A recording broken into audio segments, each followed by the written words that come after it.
Ya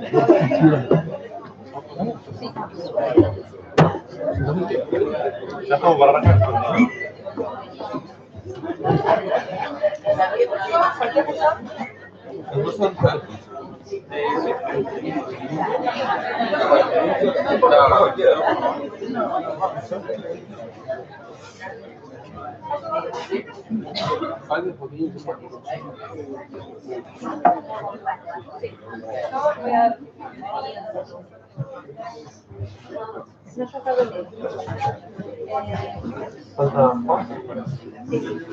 Tomando más. Nos faltan. No, no lo voy a tener foto. No, yo. Paco, ¿vos tenés el otro puntero? No importa. Este es el mío. Igual arranco yo, ¿no? Sí, el sofa no.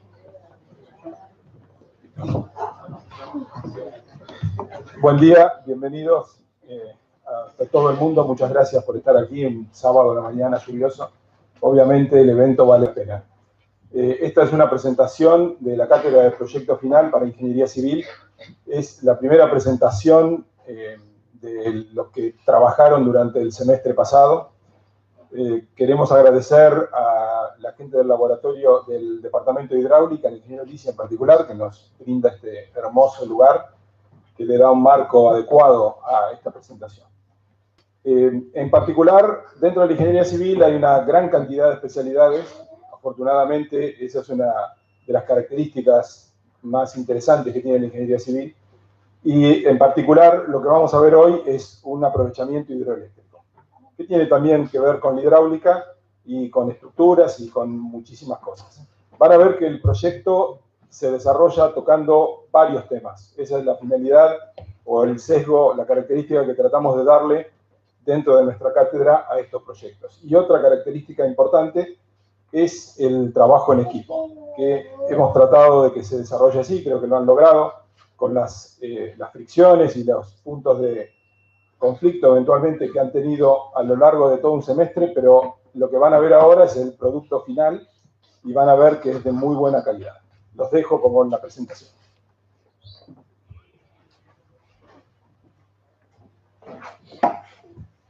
Bueno, bienvenidos a la Facultad de Ingeniería de la Universidad Nacional de La Plata. Nosotros somos alumnos de Ingeniería Civil y vamos a presentar nuestro proyecto final de carrera llamado Aprovechamiento Hidroeléctrico Colomichicó. Nuestro equipo es el número 119 y está conformado por Figuerola Gerardo, Gallardo Ucero Alejo, Comito Facundo, Pérez Joaquín, Gómez Malena y Ardanas Carolina. Nuestro coordinador fue Carlos Jerónimo. Mencionamos a algunos especialistas de las distintas ramas de la ingeniería civil e hidráulica a quienes consultamos a lo largo de todo el proyecto. Y acá observamos una tabla de contenidos de todo lo que se va a desarrollar a lo largo de la presentación. Yo voy a empezar hablando de la ubicación del mismo. En la provincia de Neuquén, departamento de Minas, cerca de una localidad llamada Colomichicó, encontramos en verde la zona del proyecto. Bueno, a los alrededores de la localidad de Colomichicó encontramos otras localidades como Invernada Vieja y Barbarco. Cursos de agua como el río Neuquén, donde se va a implantar la obra, el río Machanaco y el río Colomichicó. Y por otro lado, las rutas provinciales 39 y 43, cuyo trazado es paralelo al río Neuquén. La descripción general. Bueno, el objetivo de este tipo de obras es transformar la energía hidráulica propia de un escurrimiento en energía eléctrica aprovechable para el ser humano. El fundamento con el cual lo logra es la construcción de una estructura que limite el paso del río, generando un embalse aguas arriba para poder derivar caudales a equipos de transformación de energía. Para este tipo de proyectos es necesaria una topografía favorable que disminuya el volumen de la obra, un escurrimiento de grandes dimensiones, estudios detallados como son hidráulicos, hidrológicos, geotécnicos y por sobre todas las cosas una demanda de energía. Las componentes que encontramos en esta obra son el embalse, el cierre del escurrimiento representado como una presa, la obra de captación, obra de toma, las tuberías forzadas, los equipos de transformación de energía y las líneas. Bueno, los estudios geotécnicos nos sirven para analizar el suelo donde se va a emplazar la obra. La manera de resolver esto es a través de sondeos, que son extracciones de roca de forma tubular que nos brindan información en los distintos estratos. En la parte izquierda se ve la maquinaria utilizada y en la derecha los testigos obtenidos. Como conclusión de estos estudios obtenemos esta tabla que con una escala de colores nos brinda la calidad de la roca. Verde bueno, rojo malo. Como conclusión obtuvimos la roca es de muy buena calidad. El estudio de yacimientos cumple el mismo objetivo que los geotécnicos, nada más que en vez de brindarnos información sobre la masa de apoyo, obtenemos información sobre las rocas más cercanas, es decir, sobre las posibles canteras, la posibilidad de utilizar esta roca como material para la construcción. En este caso se realizan calicatas, no sondeos, que son pequeñas muestras de suelo. Los estudios hidráulicos e hidrológicos, antes de contestar la pregunta que figura en pantalla, voy a definirlos por separado. La hidrología estudia las propiedades y el movimiento del agua en su estado natural. En cambio, la hidráulica proyecta o diseña obras civiles para su aprovechamiento. El proceso que utilizamos para la realización de estos estudios consiste en estos ítems. El primero es la recolección de la información, donde a través de entes reguladoras del agua obtuvimos caudales, evaporación, temperatura, precipitación, o sea, agua proveniente de lluvia y de nieve. En la imagen se observa la zona de proyecto, en la otra imagen una manera de medir los caudales, que es a través de un velocímetro. El siguiente paso consta en el análisis de los datos. Acá, los datos faltantes se rellenan por proporcionalidad y por comparación. También se realiza un análisis estadístico de la distribución de caudales. Como se muestra en el gráfico, tenemos los caudales medios mensuales a lo largo de un año. Este gráfico nos sirvió para obtener los caudales mínimos que nos brindan las épocas de estiaje, que son las épocas donde los caudales son más bajos. Esto nos sirve para la construcción del desvío. También obtenemos caudales pico, caudales altos, que nos sirven para estudiar la crecida máxima probable, que es con la que se van a diseñar obras de seguridad como el vertedero. En línea roja, punteada, figura el caudal medio anual, también llamado caudal módulo del río, que es alrededor de 77 metros cúbicos por segundo. Por último, tenemos la modelación hidráulica, que consiste en cargar todos los datos anteriormente estudiados, más la topografía, y a un programa de simulación llamado GECRAS. Con este programa obtenemos como resultados niveles, velocidades y el tipo de comportamiento del río. Este es uno de los resultados para una recurrencia de 20 años. ¿Qué es una recurrencia? Es la probabilidad de que cierto caudal ocurra en un lapso de tiempo. En este caso, para 20 años, es la probabilidad que en un segundo pasen 1.739 metros cúbicos de agua. En el gráfico se muestra en línea negra el fondo del cauce y en línea azul el nivel del agua. Este es otro de los resultados, también para una recurrencia de 20 años, pero muestra el río en perspectiva, con dos secciones, una en la zona de Barbarco y otra en la zona de cierre, en la zona de proyecto. Obtuvimos como tirante medio 6,5 metros, que tirante es la altura de agua. Bueno, cuando hablamos de estudios complementarios del proyecto, nos referimos a un análisis de riesgo sísmico junto a una evaluación preliminar de impacto ambiental. El riesgo sísmico es un concepto que relaciona el peligro que generan estos fenómenos con la probabilidad de que ocurran en el tiempo. Es de gran importancia realizar este tipo de estudios, ya que en caso de que se genere algún evento que no ha sido previamente tenido en cuenta, es muy probable que se generen daños en la estructura y que ocasionen grandes pérdidas económicas, así como también incidentes con riesgo de vida. En el marco nacional existe un reglamento llamado IMPRESIR SOC 103, el cual explica cómo influyen las acciones de los sismos en las estructuras. pero sin especificar qué tipos de obras son. Como se puede observar en pantalla, hay un mapa de zonificación sísmica en el cual, a partir de la ubicación del proyecto, se puede determinar el grado de peligrosidad. Esto, junto a otros factores, como por ejemplo el tipo de suelo, nos permitió realizar un gráfico de pseudoaceleraciones que veremos posteriormente en los resultados. Bueno, luego se hizo un análisis más específico basado en un criterio internacional ajustado a un tipo de obra de presas, en el cual, a partir de características de la presa y del entorno geográfico-social, se fueron obteniendo puntuaciones que luego, por acumulación, nos dio un factor de riesgo total moderado. Esto quiere decir que se deben considerar terremotos máximos de diseño y terremotos máximos de operación. Para poder definir estos eventos fue necesario realizar un estudio de sismicidad histórica. El mismo consistió en el análisis de aproximadamente 500 sismos de magnitud mayor a 4 en un radio de 250 kilómetros alrededor de la presa. Obtenidos los resultados, se definieron 3 eventos. 2 sismos destructivos para la verificación de estados de colapso de estructuras principales y secundarias, y un tercero para la verificación de estados de servicio.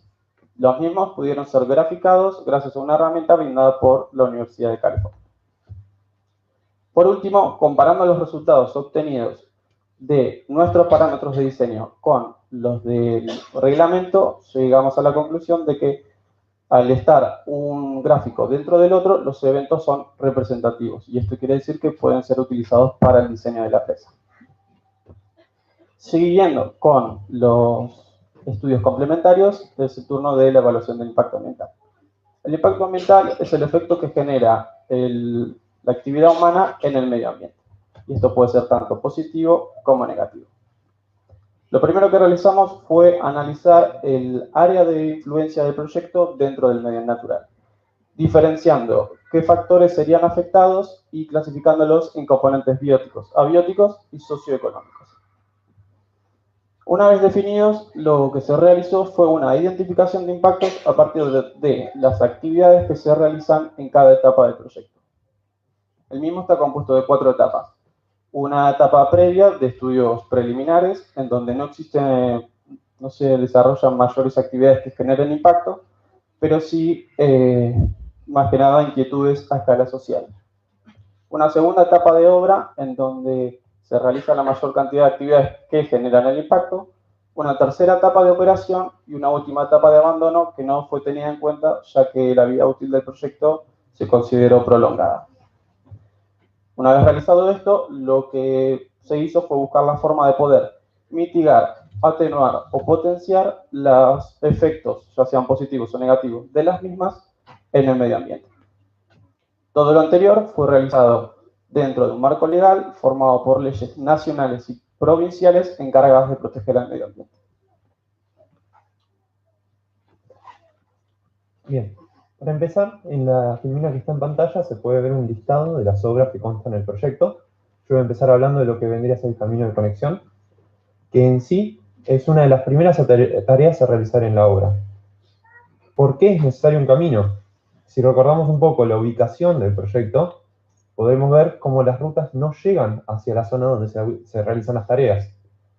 Por otro lado, se puede pensar en conectar 2 rutas que se ven cortadas por un río y además la generación de un punto turístico. Para empezar, se deben considerar ciertos datos de contorno.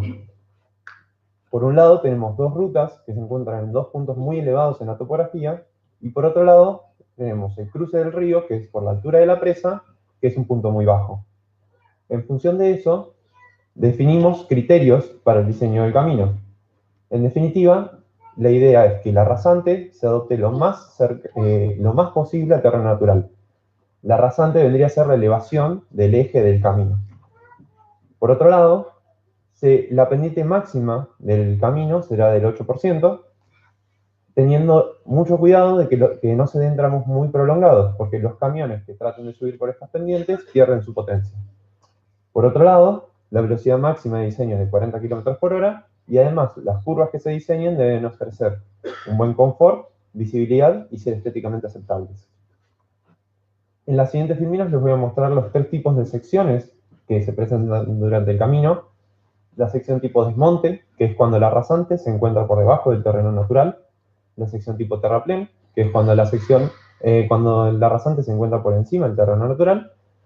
Y la sección media ladera, que es cuando la pendiente transversal del camino del terreno natural es muy alta.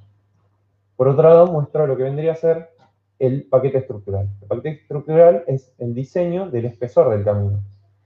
El nuestro tiene 8 centímetros de capa asfáltica, 12 centímetros de base granular y además la subrasante, que vendría a ser el terreno natural compactado. Además, para que el camino funcione correctamente, debe tener ciertas obras accesorias. Por un lado, se deben realizar alcantarillas de forma de que permitan que el agua precipitada pase y vaya hacia puntos bajos. Muros de contención que aparecen cuando el terraplén es muy elevado, entonces se puede generar desmoronamientos. En nuestro caso, vendrían a ser muros de gaviones, como los que están en la imagen, que consisten en cajones de mallas metálicas rellenos de piedra. Y por otro lado, el obrador, que se puede analizar como una obra aparte, es un centro de operaciones donde se realizan gran cantidad de tareas durante la obra y que en definitiva disminuye en gran medida los costos logísticos de la misma. En la siguiente imagen van a poder ver un esquema, o en realidad el plano final del camino. En rojo se ve el trazado del mismo, con un trazado más bien sinuoso, dado que se tiene que adaptar a la topografía tan vertical. En verde el obrador, que se puede ver que está muy cerca de la obra, de forma de disminuir los trayectos. Y por otro lado en blanco, las alcantarillas, que aparte muestran con una flecha la dirección del escurrimiento hacia los puntos más bajos. Por último, la metodología constructiva. En sí hay que considerar una cuestión, que es que hay 2 etapas para el camino. La primera, que es durante la obra, y la segunda, finalizada la obra. Durante la obra van a circular muchos camiones por el camino. Entonces, utilizar un asfalto simple podría ser perjudicial porque se terminaría rompiendo. Por ende, vamos a trabajar con caminos de tierra que, una vez finalizada la obra, se cubrirán con asfalto. Por ende, las etapas constructivas serían la excavación, luego la colocación del relleno de material granular y su compactación. Esta tarea se repite constantemente durante la obra y luego, una vez terminada, se coloca el asfalto y se lo alisa. Bueno, yo voy a hablarles un poco de lo que es el cierre de la obra. El cierre de la obra es una suerte de pared, como la que ven en pantalla, que, conjunto a la topografía del lugar, conforma el embalse. Esta estructura puede ser de materiales sueltos o de hormigón, generalmente. Empecemos. Para diseñar el cierre, lo primero que voy a elegir es la tipología, donde vamos a ver las opciones que manejamos. En primer lugar, están las presas de materiales sueltos. Las presas de materiales sueltos se construyen a partir de rocas y diversos áridos que se encuentran en la zona de obra, por lo cual terminan resultando bastante más baratas. En segundo lugar, como las rocas son menos resistentes que el hormigón, como las rocas sueltas, terminan siendo volúmenes de cierre mucho más importantes. Y en tercero, que es la característica más importante en nuestro caso, es que las presas de materiales sueltos no pueden contener obras secundarias. Como se ve en imagen, por ejemplo, esto que es el vertedero está al costado y esto que es el descargador de fondo también. Para lo cual se necesitan anchos de escurrimiento bastante importantes para poder ubicar las obras en otros lugares.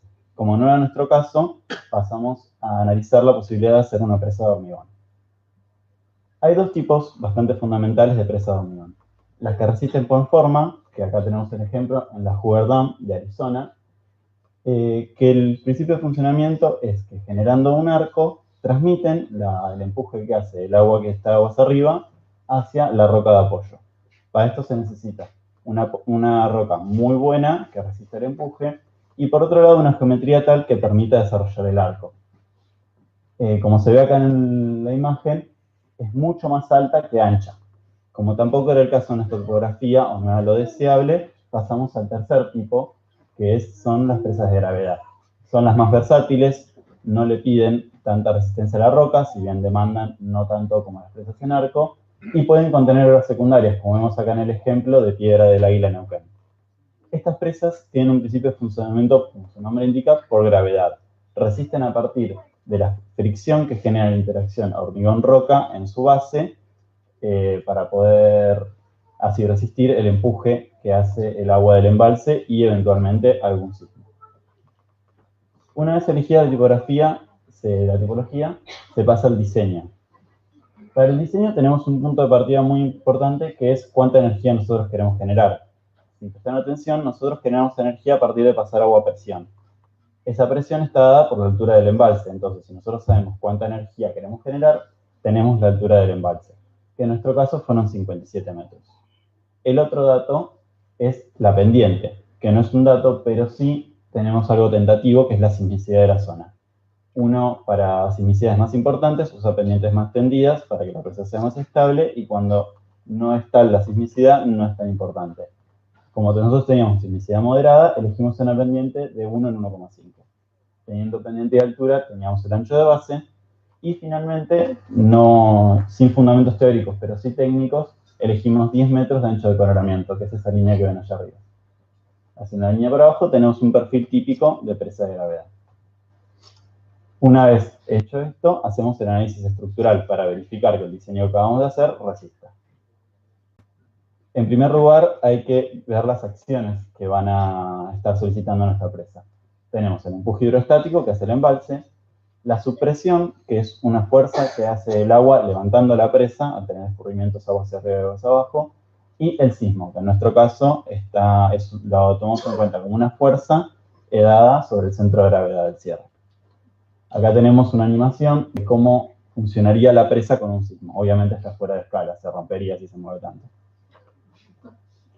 Bien, para hacer la verificación lo que se hace es tener en cuenta dos escenarios distintos. El primero con una crecida máxima probable y un sismo de 1000 años, y el segundo con un nivel normal de funcionamiento y un sismo de 10.000 años de recurrencia.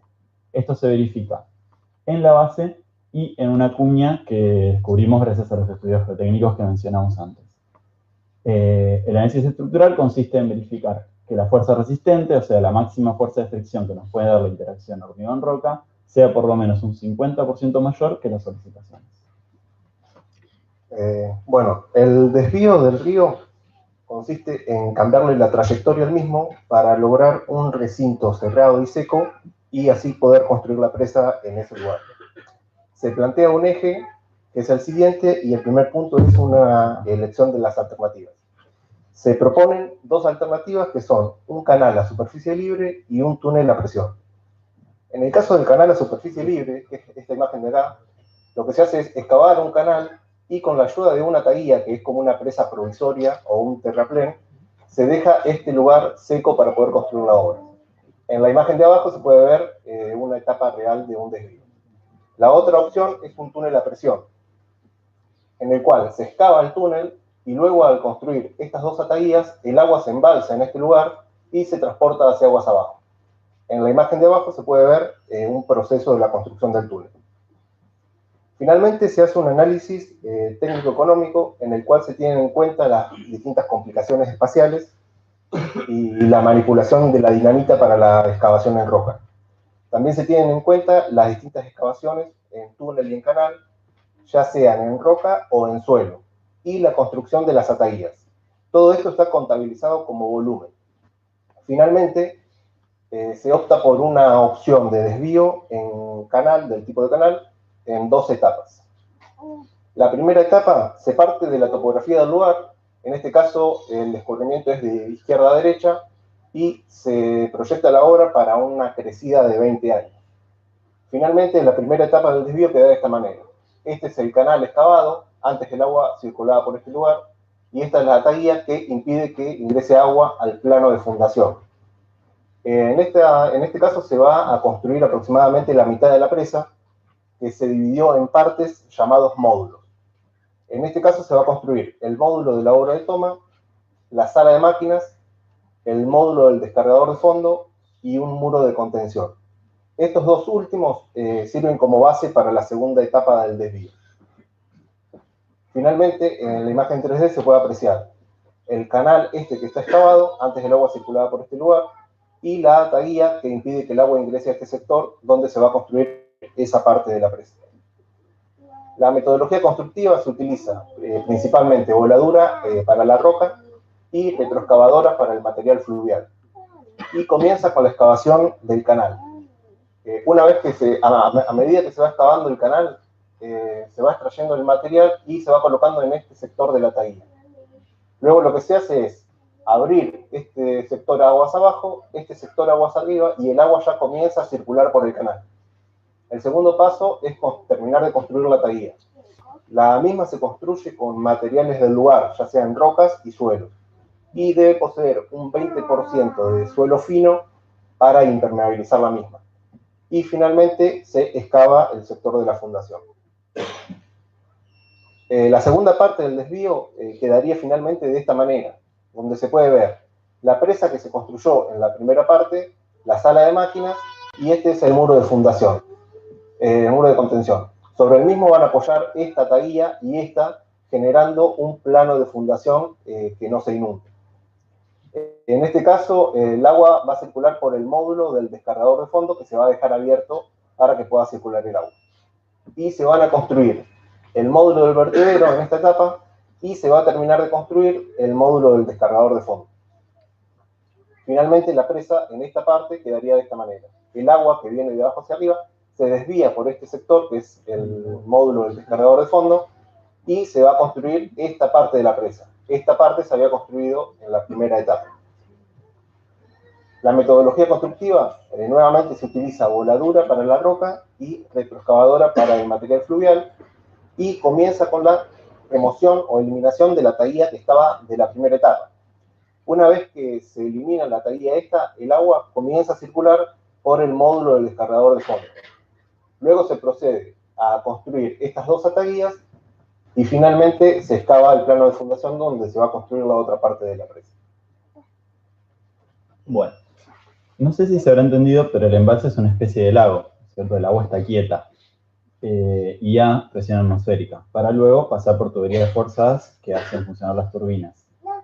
Por lo cual es necesario una obra de transición entre ese agua quieta a presión atmosférica y el agua circulando a gran presión y a velocidad no despreciable por las tuberías forzadas. Esa es la obra de toma. Bien, como acá ven, el agua está a 0, prácticamente a 0 metros por segundo, para luego en las tuberías forzadas, en nuestro caso, a 4,4. Lo que hacemos es una obra de transición partiendo de una velocidad muy pequeña, lo que nos evita vórtices en el embalse, que fijamos arbitrariamente o con nuestro criterio en 0,3 metros por segundo. Teniendo velocidad y teniendo caudal, lo que pudimos definir es una sección de entrada a la obra de toma que achicamos gradualmente, lo cual aumenta la velocidad del escurrimiento. Finalmente tenemos las dimensiones de lo que sería la obra de toma. Esto es visto desde arriba, tenemos 9 metros a la entrada, 40 metros de largo, que es el largo del cierre, y 3 metros finales de la tubería forzada. Como se ve, hay un achicamiento muy gradual de lo que es la sección para evitar pérdidas de energía muy importantes en el agua. Esto es una vista en corte, con 11 metros a la entrada, que se ven acá, y se ve también como, a su vez que va achicándose la sección, se va llevando el escurrimiento hacia la cota que tienen las tuberías forzadas que están acá abajo. Finalmente, la obra de toma tiene otras funciones, aparte de la transición, que es evitar que sólidos importantes ingresen a lo que son las turbinas. Con sólidos importantes pueden ser troncos, rocas, y también brindar la posibilidad de detener el escurrimiento si hace caso por algún arreglo o control que haga falta. Por eso tiene los siguientes componentes: unas rejas a la entrada, con puertas rectas, una sala de manipuleo y finalmente una transición a lo que son las tuberías forzadas. Bueno, la casa de máquinas es una parte muy importante del proyecto, ya que allí es donde se produce la transformación de la energía hidráulica en energía eléctrica. Es la encargada de proteger a los equipos que realizan esta transformación de adversidades climáticas, como puede ser el viento, la nieve, derrumbes, entre otras cosas. Al ser de tal importancia, es necesario analizar distintos factores a la hora de su diseño. En primer lugar, se tuvieron en cuenta los siguientes criterios para poder determinar su ubicación. Que tenga una topografía favorable, esto lo que genera es una disminución de los volúmenes de excavación, que lleva también a una disminución de los costos. Buenas condiciones para la fundación. Esto quiere decir que la calidad del suelo sobre el cual se va a apoyar esta obra debe ser buena y resistir. Cercanía a la obra de toma y buena orientación son criterios más que nada adoptados para poder disminuir la longitud de las tuberías y con esto las pérdidas y también los costos. Bueno, luego, basado en estudios realizados previamente junto a la necesidad de la generación de energía, mediante la ecuación y los datos que están en pantalla, se llegó a la conclusión de que serían necesarias 3 turbinas Kaplan de aproximadamente 3 metros de diámetro. Una vez diseñadas las turbinas, lo que se tomó como principal criterio de diseño geométrico el correcto funcionamiento de las mismas, dando como resultado un área o hall de turbinas de aproximadamente 43 metros por 18. Respecto a la altura de la casa, esta debe ser tal que se pueda reemplazar una turbina en caso de que falle mediante un puente de grúa que se ve allí en amarillo. Por último, en el nivel principal existen también zonas o sectores especiales dedicados a taller u oficinas, los que completarán los 58 metros de longitud total que tiene este edificio. En cuanto a la metodología constructiva, lo que hicimos fue realizar un modelo representativo en un programa llamado SAP 2000, en el cual se pueden aplicar las distintas combinaciones de las cargas que recibe la estructura. Estos pueden ser el peso propio, los sismos, vientos, cargas de nieve, entre otras. Estas acciones generan esfuerzos y deformaciones que deben verificar ser menores a las permitidas por el reglamento. Por último, en cuanto a la metodología constructiva, lo primero que se debe realizar son 25 metros de excavación hasta el nivel de fundación para luego poder encofrar y hormigonar una primera etapa. Luego se ensamblan y se montan las 3 turbinas y cuando están en su posición final se fijan realizando un hormigonado de segunda etapa. Luego se hace el montaje del puente grúa, que este será el encargado de reemplazar la turbina en caso de que falle. Y por último se hace el montaje, el armado y el montaje de la cubierta mecánica. Bueno, las tuberías forzadas son las encargadas de llevar el agua a presión desde la obra de toma hasta la casa de máquinas. Para su dimensionamiento nos interesan parámetros como son la longitud. La longitud va a resultar del menor trazado entre las 2 obras que las tuberías unen, por lo cual queda determinada al emplazarse la obra de toma y la casa de máquinas. El diámetro se dimensionó en función de disminuir las pérdidas por roce y cambios de dirección del flujo. Para calcular estas pérdidas utilizamos estas ecuaciones, que lo único que quiero que observen es cómo la longitud y el diámetro afectan estas pérdidas que llamaremos J. Puedo concluir que una menor longitud y un mayor diámetro deriva en menores pérdidas, y este es el criterio que se utilizó para dimensionar el diámetro. El espesor se calculó de 2 maneras. En primer lugar, haciendo un equilibrio de esfuerzos internos, el agua está ejerciendo presión sobre las paredes de la tubería y hay un espesor mínimo el cual resiste este esfuerzo. Y por otro lado, una expresión recomendada por ASME que trata de evitar las deformaciones a la hora del montaje. De los 2 resultados adoptamos el mayor, que resultó ser de 8,77 milímetros, es decir, menos de 1 centímetro. Se colocaron apoyos a mitad de tramo de las tuberías para redistribuir mejor los esfuerzos a las que las mismas están sometidas. Estos apoyos son de hormigón y poseen un aro de acero que contienen a la tubería. La geometría final. La longitud resultó ser de 5 metros, el diámetro de 3 metros, y allí podemos observar el apoyo a mitad de tramo. Por último, la metodología constructiva. En base a estos parámetros y a seleccionar el material del cual se desea la tubería, la misma se compra a un proveedor.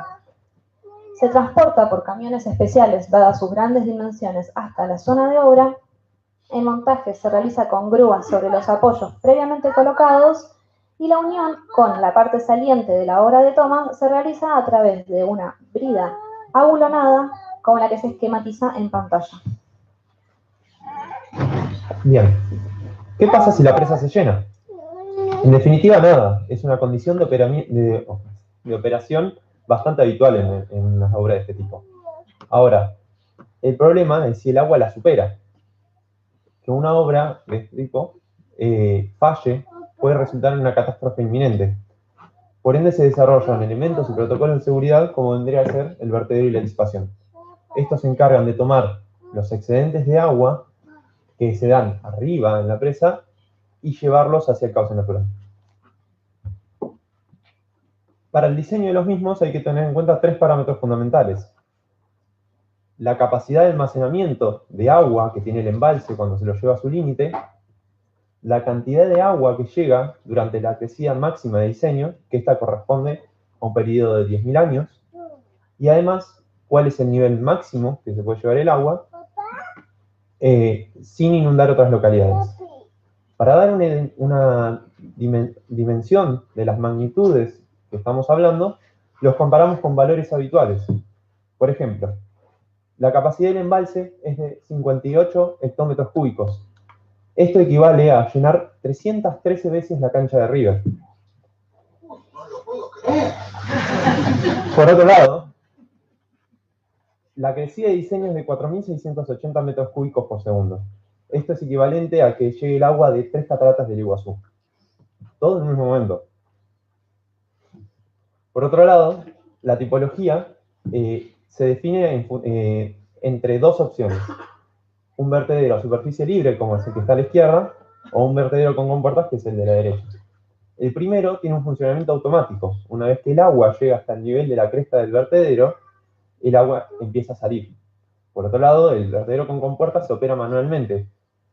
Uno puede acumular agua por encima de esta cresta del vertedero y decidir cuándo abrirlo. En definitiva, gracias a esto, elegimos un vertedero con compuertas. Por otro lado, tiene otro tipo de elementos que lo ayudan a su funcionamiento. Por ejemplo, la rápida. La rápida es un tramo de muy elevada pendiente, bastante corto, en el cual se lleva el agua desde un punto muy alto hasta un punto muy bajo. Además, suele tratar de adaptarse a la superficie que tomaría el agua si se la dejara caer libremente. Por otro lado, tenemos la disipación. Esta suele aparecer cuando la energía con la que viene el agua desde la rápida es muy alta. Si nosotros dejásemos pasar el agua tranquilamente al cauce natural, podría erosionarlo todo. Por ende, nosotros obstruimos el flujo, tratando de generar pérdidas en esa zona y poder devolverlo sin generar grandes daños. Además, se suelen utilizar losas de hormigón, de forma de que la erosión que generan estas pérdidas no se dé en el mismo cauce. Ahora les voy a mostrar lo que vendría a ser una imagen de la obra terminada. La losa de disipación mide 70 metros de largo y además el vertedero mide 37 metros de alto más 14 metros de compuerta, por ende 51 metros de alto. Además, la obra total consta de 90 metros de ancho divididos en 6 compuertas. Ahora les voy a mostrar un video de lo que sería el funcionamiento de un vertedero. Acá se ve cómo se abren las compuertas y el agua empieza a caer por la rápida. Se puede ver cómo llega hacia el cauce natural y en este caso, al no tener tanta energía, no se requiere una disipación. Pero es bastante representativo para que se pueda entender esto. Bueno, cuando hablamos de la metodología constructiva del vertedero, tenemos que mencionar los siguientes pasos. En principio se genera esta especie de mallado con las armaduras previamente dobladas y unidas con alambres, en todo el perfil del vertedero, como se muestra en el gráfico.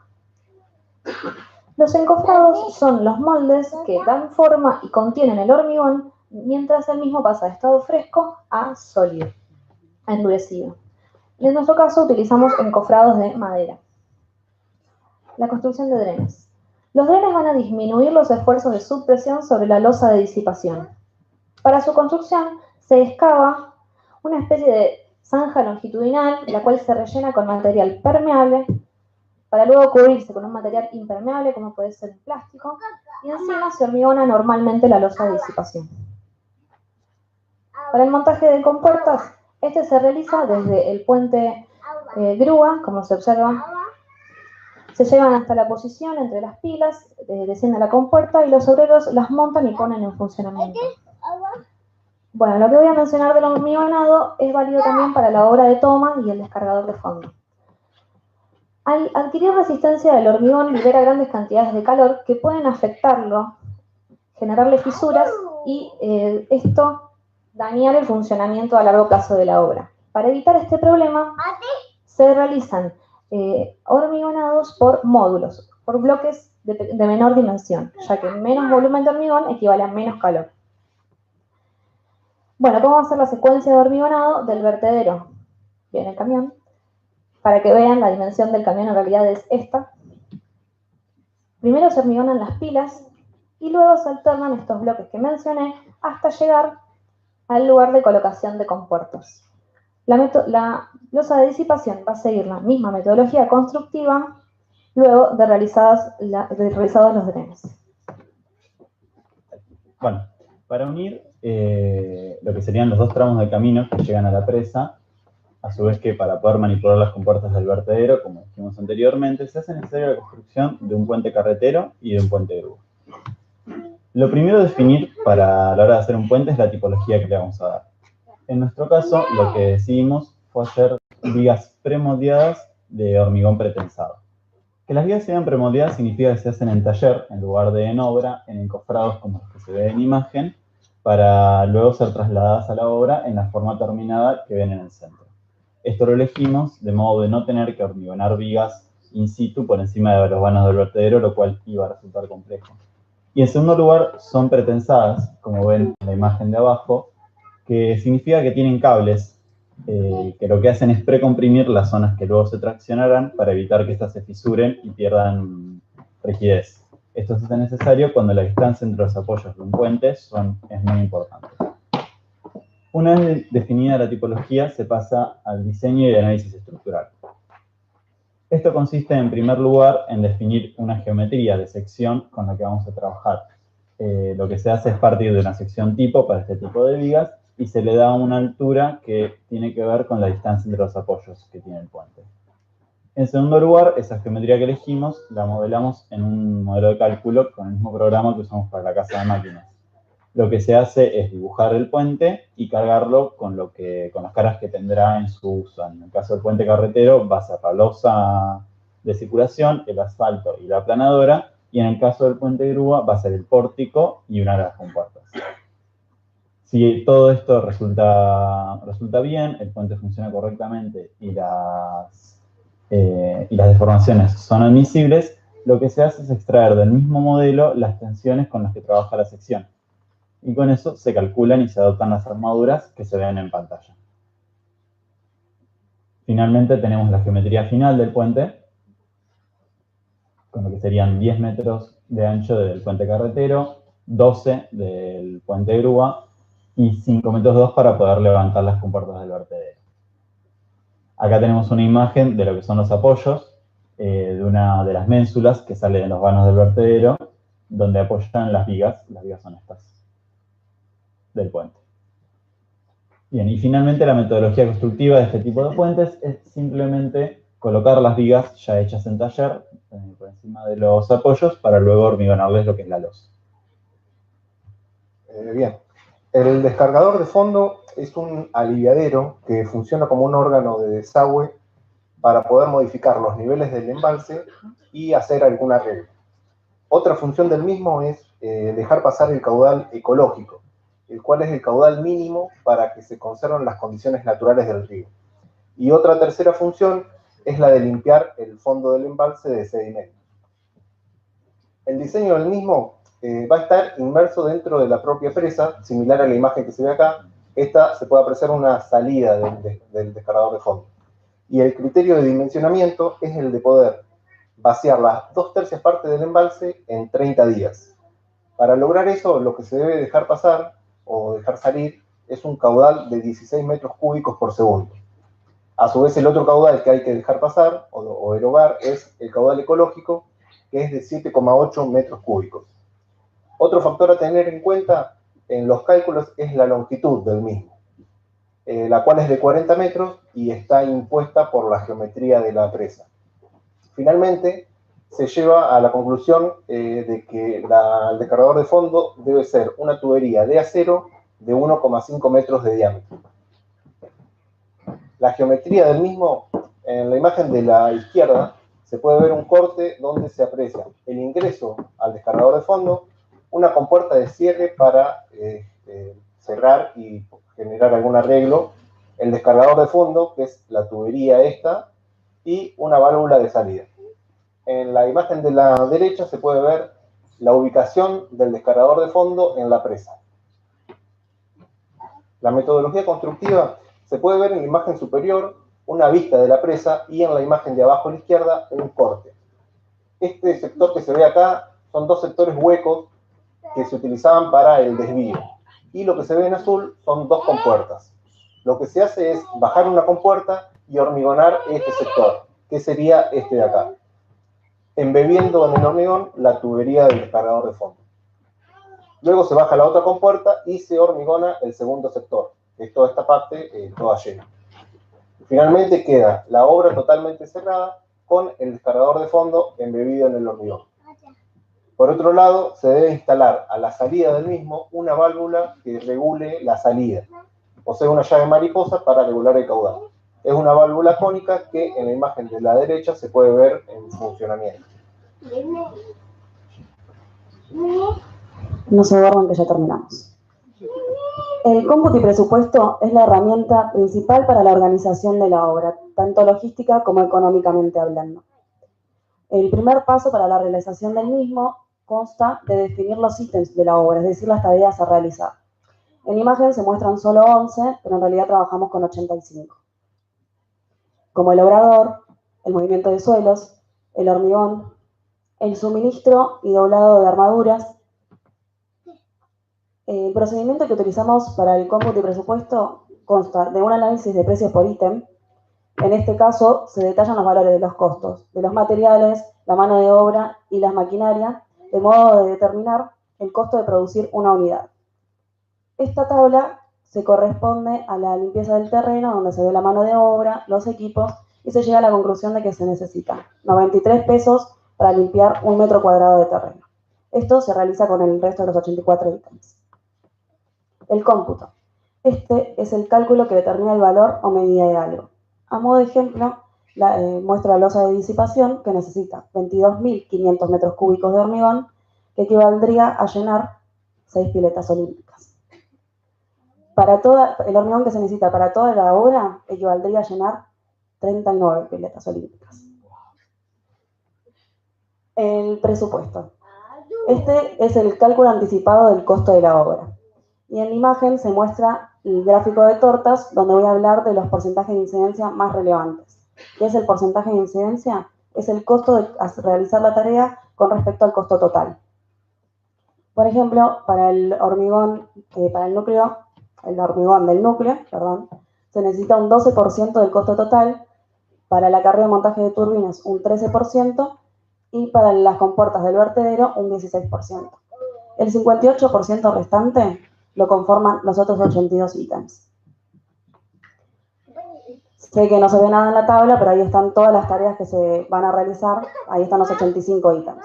Si sumamos los precios de cada ítem, obtenemos como resultado un costo de 6.000 millones de pesos. Si a esto le sumamos los gastos generales y los impuestos, tenemos como resultado del costo total de obra de 8.000 millones de pesos. Con el dólar a 45,83 y en aumento, tenemos un costo total de obra en dólares de 205 millones. Creían que terminé, pero no.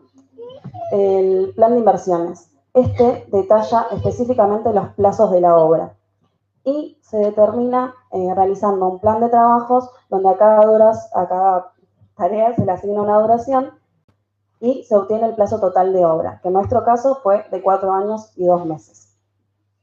Acá se muestra en azul los costos mensuales y en rojo los costos acumulados. Se puede observar que hay 2 meses en cada año donde no hay costos. Esto se debe a un receso estacional. ¿A qué me refiero con esto? Que en esos meses hay altas probabilidades de nieve donde no van a poder realizar tareas. Bueno, para cerrar, vamos a mostrarles un video de lo que es la modelación 3D de embalse. Junto a eso, apagamos un poquito las luces.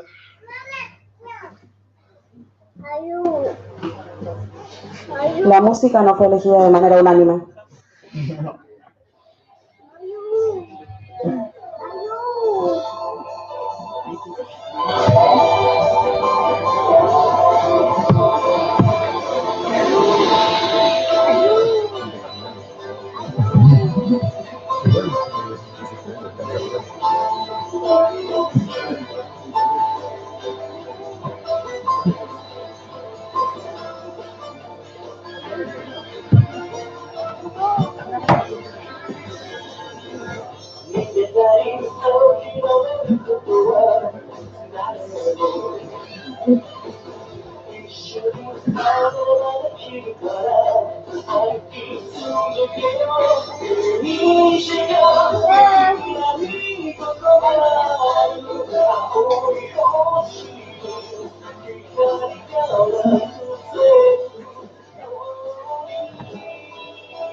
El agua dulce es porque se generó energía.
Vengan a saludar. Vamos a dar una foto.